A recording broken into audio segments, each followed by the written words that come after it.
नमस्कार सभी साथियों को। स्वागत करता हूं सभी का इस यूट्यूब चैनल पर जिसका नाम है स्टडी विद पीएन लोधा। साथियों, राजस्थान जीके की जो टेस्ट सीरीज चलाई जा रही है राजस्थान के इतिहास की संपूर्ण सिलेबस से, तो उसी के संदर्भ में आज हम आपके लिए गोल्डन पेपर नंबर 3 लेकर आए हैं।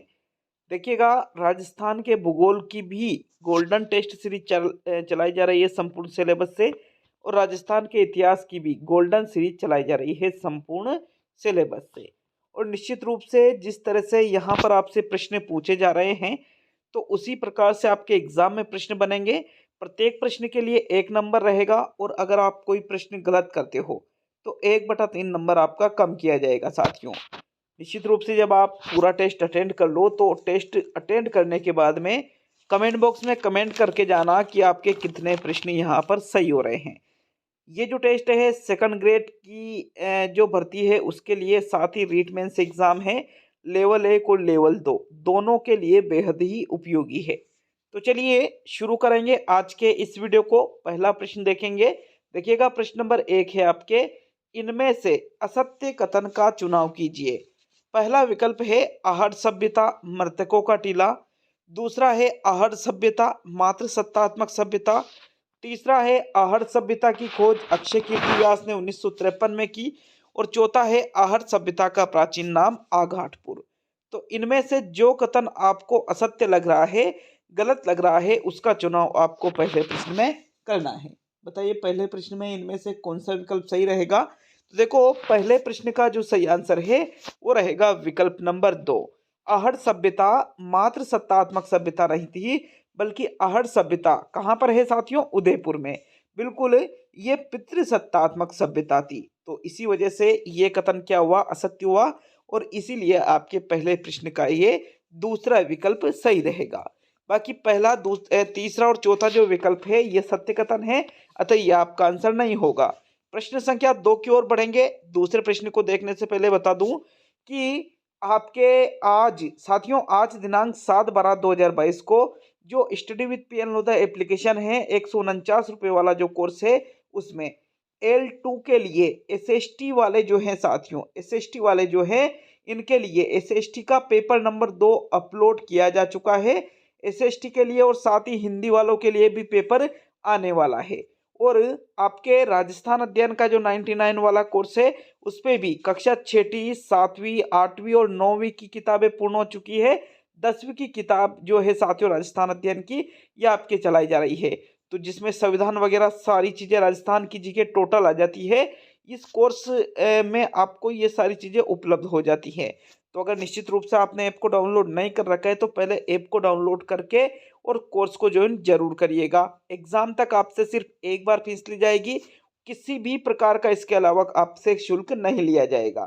देखो, दूसरा कथन कह रहा है, इनमें से असत्य कथन का चयन कीजिए। Mewar major Eden, Marwar McMason, Kota major Burton और भरतपुर मॉरिसन। तो इनमें से कौन सा विकल्प सही है? असत्य कथन आपको कौन सा लग रहा है?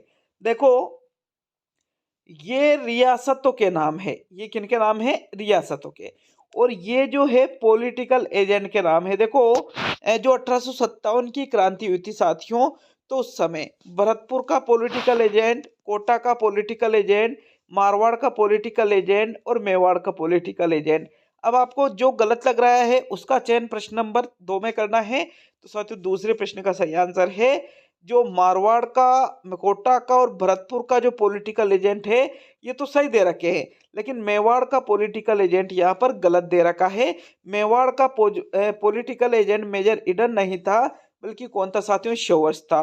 तो इसी वजह से आपके दूसरे प्रश्न का कौन सा विकल्प सही है? प्रथम विकल्प सही है। तो तीसरे प्रश्न की ओर बढ़ेंगे। आपके प्रश्न नंबर 2 में पहला विकल्प सही रहेगा। देखो, मेवाड़ का पॉलिटिकल एजेंट मेजर शोवर्स था, यहाँ पर भी मैंने लिख दिया है। चलिए तीसरे प्रश्न को देख लेते हैं। आपके प्रश्न नंबर 3 है, इनमें से असुमेलित है। असुमेलित का चयन आपको प्रश्न 3 में करना है।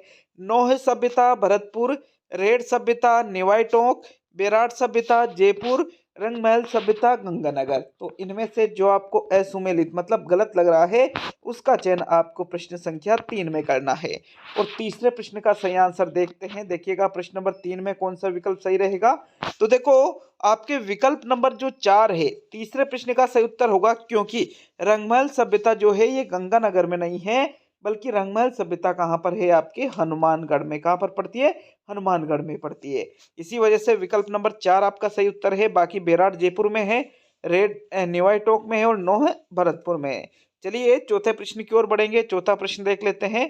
प्रश्न संख्या 4, इनमें से असंगत है। नसीराबाद का विद्रोह 28 मई 1857, भरतपुर का विद्रोह 31 मई 1857, नीमच का विद्रोह 3 जून 1857, ठीक है ना, टाइपिंग मिस्टेक हुई है, और एरनपुरा का विद्रोह 15 अक्टूबर 1857।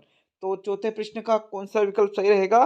देखिए असंगत मतलब गलत का चयन आपको प्रश्न संख्या 4 में करना है। और चौथे प्रश्न का सही आंसर देखें तो साथियों यहाँ पर मैं वापस कह रहा हूँ, यहाँ टाइपिंग मिस्टेक हुई है, 1857 मैंने लिखा था, ठीक है ना। तो बिल्कुल नसीराबाद का, भरतपुर का और नीमच का विद्रोह, नसीराबाद का 28 मई को हुआ 1857 को, भरतपुर का विद्रोह 31 को हुआ और नीमच का 3 जून 1857 को हुआ। लेकिन एरिनपुरा का विद्रोह 15 अक्टूबर 1857 को नहीं हुआ था। 15 अक्टूबर 1857 को तो कहाँ का विद्रोह हुआ था? कोटा का विद्रोह हुआ था साथियों। एरिनपुरा का विद्रोह हुआ था 21 अगस्त 1857 को। इस वजह से आपके प्रश्न संख्या 4 का कौन सा विकल्प सही रहेगा? विकल्प नंबर 4 सही रहेगा। आगे बढ़ेंगे साथियों पांचवें प्रश्न की ओर। तो पांचवा प्रश्न देख लेते हैं। देखिएगा प्रश्न नंबर 5 को, बसंतगढ़ व अचलगढ़ दुर्ग का निर्माण किसने करवाया? राणा लाखा, राणा कुंभा, राणा प्रताप और राणा सांगा। तो इनमें से बसंतगढ़ और अचलगढ़ दुर्ग का निर्माण जिस शासक के द्वारा करवाया गया उस शासक का चुनाव आपको प्रश्न संख्या 5 में करना है। देखिए पांचवें प्रश्न का सही आंसर देख लेते हैं। तो बसंतगढ़ है, अचलगढ़ है, ये जो दुर्ग है साथियों, इन दुर्गों का निर्माण राणा कुंभा के द्वारा करवाया गया था। किसके द्वारा करवाया गया था? राणा कुंभा के द्वारा। तो दूसरा विकल्प आपके प्रश्न संख्या 5 का सही उत्तर है। प्रश्न संख्या 6 की ओर बढ़ेंगे। छठा प्रश्न देख लेते हैं। देखिएगा छठे प्रश्न को, बिजोलिया किसान आंदोलन के द्वितीय चरण के प्रमुख नेता थे। साधु सीताराम दास थे, विजय सिंह पथिक थे, हरिभाऊ उपाध्याय थे और जमनालाल बजाज थे। तो छठे प्रश्न का कौन सा विकल्प सही रहेगा आपके? पहला, दूसरा, तीसरा या चौथा विकल्प? देखो जो बिजोलिया किसान आंदोलन हुआ था इसमें 3 चरणों में साथियों ये चला था। अब इन 3 चरणों की अगर हम बात करें तो द्वितीय चरण के प्रमुख नेता की बात की जा रही है और द्वितीय चरण के प्रमुख नेता थे विजय सिंह पथिक। जबकि प्रथम चरण के प्रमुख नेता कौन थे? साधु सीताराम दास। और तृतीय चरण में हरिभाऊ उपाध्याय और जमनालाल बजाज का नाम आ जाता है। तो आपके प्रश्न नंबर 6 का कौन सा विकल्प सही है? विकल्प नंबर 2 सही है। प्रश्न संख्या 7 की ओर बढ़ते हैं। देखिएगा 7वें प्रश्न को, प्रश्न नंबर 7, अंग्रेजों के साथ नमक समझौता 1878 ईस्वी में किसने किया? महाराणा स्वरूप सिंह ने, महाराणा शंभू सिंह ने, महाराणा सज्जन सिंह ने और महाराणा फतेह सिंह ने। तो इनमें से प्रश्न संख्या 7 में अंग्रेजों के साथ नमक समझौता 1878 ईस्वी में जिसके द्वारा किया गया उस शासक का नाम आपको प्रश्न संख्या 7 में बताना है।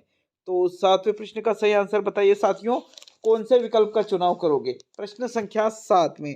तो देखो 7वें प्रश्न का सही आंसर देख लेते हैं। अंग्रेजों के साथ नमक समझौता 1878 ईस्वी में महाराणा सज्जन सिंह के द्वारा किया गया था। किनके द्वारा किया गया था? महाराणा सज्जन सिंह के द्वारा। तीसरा विकल्प आपके प्रश्न संख्या 7 का सही उत्तर है साथियों।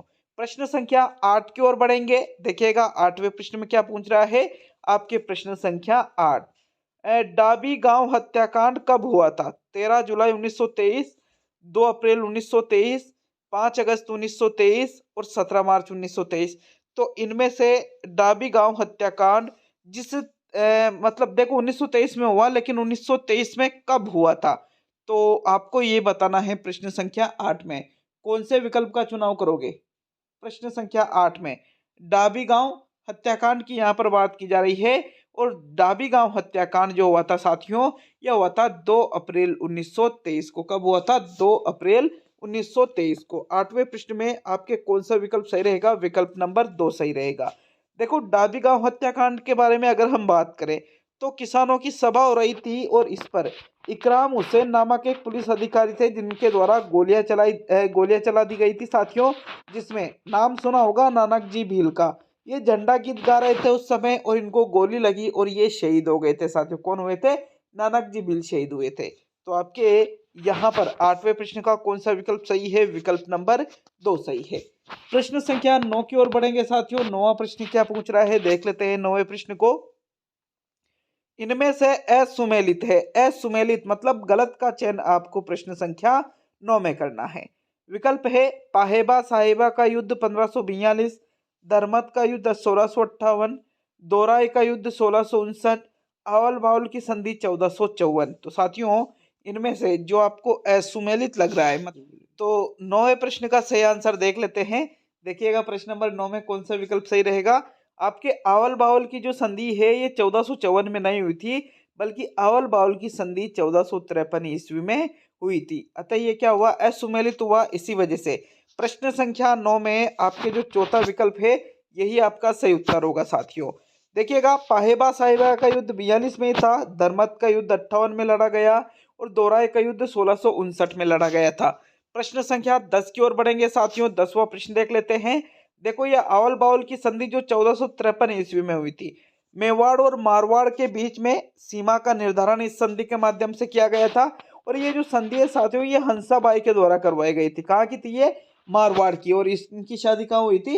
मेवाड़ में। ठीक है, तो आपके विकल्प नंबर कौन सा सही हुआ? फिर प्रश्न संख्या 9 में चौथा विकल्प सही हुआ।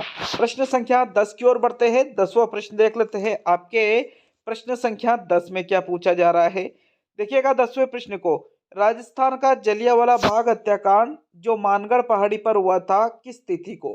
17 नवंबर 1913, 17 दिसंबर 1913, 17 जुलाई 1913 और 17 अगस्त 1913। तो 10वें प्रश्न का कौन सा विकल्प सही है? देखो मानगढ़ पहाड़ी पर जो हत्याकांड हुआ था इसको राजस्थान का जलियांवाला बाग हत्याकांड कहा जाता है। और ये जिस तिथि को हुआ था वो तिथि आपको प्रश्न संख्या 10 में बताना है साथियों। देखो राजस्थान का जलियांवाला बाग हत्याकांड जो मानगढ़ पहाड़ी पर हुआ था ये हुआ था 17 नवंबर 1913 को। विकल्प 1 आपके प्रश्न संख्या 10 का सही उत्तर है। देखिए अगर हम बात करें तो ये जो मानगढ़ जो हत्याकांड हुआ था ये कहाँ पर हुआ था साथियों? बांसवाड़ा में हुआ था। और कब हुआ था डेट भी आपको याद रखना है। तो डेट आती है आपके 17 नवंबर 1913 को। प्रश्न संख्या 11 की ओर बढ़ेंगे। 11वें प्रश्न में क्या पूछ रहा है देख लेते हैं। प्रश्न संख्या 11 राव बीका से संबंधित असत्य कथन है। राव जोधा का पुत्र था। राव बीका ने सर्वप्रथम राति घाटी को राजधानी बनाई। 1465 ईस्वी में बीकानेर में राठौड़ वंश की स्थापना की और 1488 ईस्वी में बीकानेर की स्थापना की। तो साथियों प्रश्न संख्या 11 में जो आपको असत्य कथन लग रहा है किससे संबंधित है? राव बीका से संबंधित। उस कथन का चुनाव आपको 11वें प्रश्न में करना है। कौन सा विकल्प चुनोगे इनमें से? पहला, दूसरा, तीसरा या चौथा? तो साथियों चौथे प्रश्न क्या 11वें प्रश्न का सही आंसर देख लेते हैं। आपके प्रश्न नंबर 11 में जो सही आंसर है वो रहेगा विकल्प नंबर 2। राव बीका ने सर्वप्रथम राति घाटी को राजधानी नहीं बनाया था, बल्कि कोडम देसर को इसने राजधानी बनाया था। ठीक है ना, इसी वजह से आपके दूसरा विकल्प सही रहेगा प्रश्न 11 में। जोधा के पुत्र थे ये। ठीक है, और 1465 ईस्वी में इन्होंने बीकानेर के राठौड़ वंश की स्थापना की थी। और बीकानेर की स्थापना कब की थी? 1488 ईस्वी में। समझो बात को, बीकानेर के राठौड़ वंश की स्थापना की। मैंने यूं नहीं कहा बीकानेर में राठौड़ वंश की, नहीं, बीकानेर के राठौड़ वंश की स्थापना 1465 ईस्वी में इन्होंने कर दी थी। और बीकानेर की स्थापना कब की थी इन्होंने? 1488 ईस्वी में।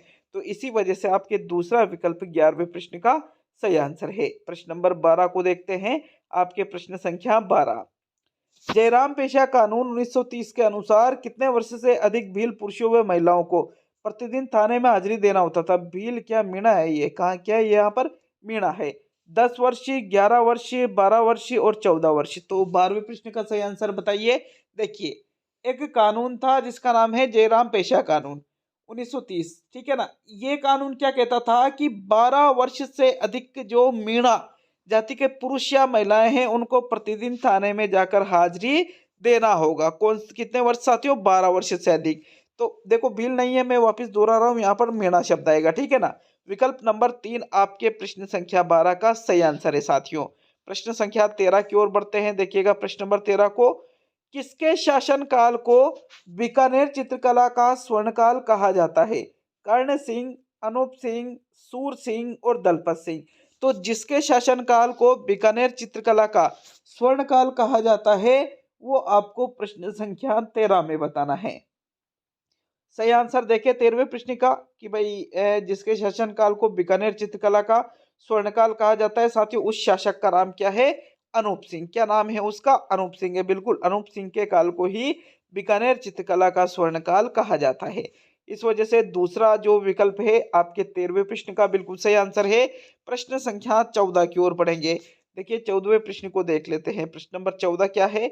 इनमें से असुमेलित है। असुमेलित का चयन आपको प्रश्न 14 में करना है। विकल्प है जयपुर प्रजामंडल का गठन 1931 ईस्वी में, बूंदी प्रजामंडल की स्थापना 1931 ईस्वी में, मारवाड़ प्रजामंडल की स्थापना 1934 ईस्वी में और बीकानेर प्रजामंडल की स्थापना 1935 ईस्वी में। तो साथियों 14वें प्रश्न में कौन सा विकल्प आपके सही रहेगा? देखो असुमेलित या गलत का आपको चुनाव करना है और इनमें से जो गलत दे रखा है वह है बीकानेर प्रजामंडल की स्थापना 1935 में नहीं की गई थी, बल्कि कब की गई थी? 1936 में की गई थी। बीकानेर प्रजामंडल की स्थापना कब की गई थी साथियों? 1936 ईस्वी में की गई थी। 4 अक्टूबर 1936 ईस्वी को ही बीकानेर प्रजामंडल की स्थापना हुई थी। इसी वजह से ये क्या हुआ? असुमेलित हुआ। तो 14वें प्रश्न का चौथा विकल्प सही है। बाकी मारवाड़ प्रजामंडल की स्थापना 34 में थी, बूंदी की 1931 और जयपुर प्रजामंडल की 1931 में थी साथियों। तो फोर्थ विकल्प आपके प्रश्न संख्या 14 का सही उत्तर है। प्रश्न संख्या 15 की ओर बढ़ेंगे। देखिएगा प्रश्न नंबर 15 में आपसे क्या पूछ रहा है। बढ़ेंगे साथियों प्रश्न नंबर 15 की ओर। मिर्जा राजा जयसिंह से संबंधित असत्य कथन है। मिर्जा राजा की उपाधि अकबर ने दी, 46 वर्षों तक शासन किया, जहांगीर शाहजहां व औरंगजेब के समकालीन थे और कंधार अभियान में गए 1623 ईस्वी में। तो इनमें से जो कथन आपको असत्य लग रहा है मतलब गलत लग रहा है उसका चुनाव प्रश्न संख्या 15 में करना है। और साथियों प्रश्न संख्या 15 का सही उत्तर देके तो बिल्कुल आपके विकल्प नंबर जो 1 है, मिर्जा राजा की उपाधि अकबर ने दी, ये कथन क्या है? असत्य कथन है। क्योंकि यहाँ पर जय मिर्जा राजा जयसिंह को मतलब जयसिंह को मिर्जा राजा की उपाधि अकबर के द्वारा नहीं दी गई थी, बल्कि शाहजहां के द्वारा। किसके द्वारा? शाहजहां के द्वारा मिर्जा राजा की उपाधि जय सिंह को दी गई थी साथियों। तो इस वजह से आपके 15वें प्रश्न में विकल्प नंबर 1 सही है। सर्वाधिक लंबे समय तक शासन करने वाला शासक था साथियों ये। 46 वर्षों तक इसने शासन किया, जहांगीर शाहजहां औरंगजेब के समकालीन था और कंधार अभियान में गए थे 1623 ईस्वी में। ठीक है ना। इसी वजह से आपके प्रश्न नंबर 15 का कौन सा विकल्प सही रहेगा? विकल्प नंबर 1 सही रहेगा। 16वें प्रश्न को देख लेते हैं। प्रश्न नंबर 16 क्या है? मेवाड़ प्रजामंडल के संस्थापक थे। बलवंत सिंह मेहता थे, बुरेलाल बया थे, माणिकलाल वर्मा थे और पंडित नैनूराम शर्मा थे। तो इनमें से मेवाड़ प्रजामंडल के संस्थापक कौन थे? 16वें प्रश्न का सही उत्तर बताओ। प्रश्न नंबर 16 में कौन सा विकल्प आपका सही है? मेवाड़ प्रजामंडल की स्थापना इनमें से किसके द्वारा की गई थी? साथियों प्रश्न नंबर 16 का सही आंसर देख लेते हैं। देखिएगा 16वें प्रश्न का सही आंसर है विकल्प नंबर जो 3 है, माणिक्यलाल वर्मा। ये आपका सही उत्तर है। क्योंकि मेवाड़ प्रजामंडल के संस्थापक मतलब स्थापना किसके द्वारा की गई थी? माणिक्यलाल वर्मा के द्वारा की गई थी। अगर आप बलवंत सिंह मेहता या भूरेलाल बया पर जा रहे हो तो आपका आंसर क्या हो जाएगा? गलत हो जाएगा। पंडित नैनूराम शर्मा ने तो साथियों कौन से प्रजामंडल की स्थापना की थी? आपके जो शायद कोटा प्रजामंडल। ठीक है ना। कोटा प्रजामंडल में नाम आता है पंडित नैनूराम शर्मा का। तो आपके विकल्प नंबर जो 3 है 16वें प्रश्न का सही उत्तर है।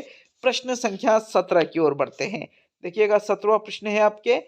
जयपुर नगर का परकोटा मास्को के क्रेमलिन नगर के समान है, यह कथन किसका है? बिशप एबर का, कर्नल जेम्स टोड का, बदायूनी का और विद्याधर भट्टाचार्य का। तो 17वें प्रश्न का सही उत्तर बताइए। देखिए जयपुर नगर का परकोटा मास्को के क्रेमलिन नगर के समान है साथियों। ऐसा जो कथन कहा गया है वो किसके द्वारा कहा गया है? 17वें प्रश्न का सही उत्तर देख लेते हैं।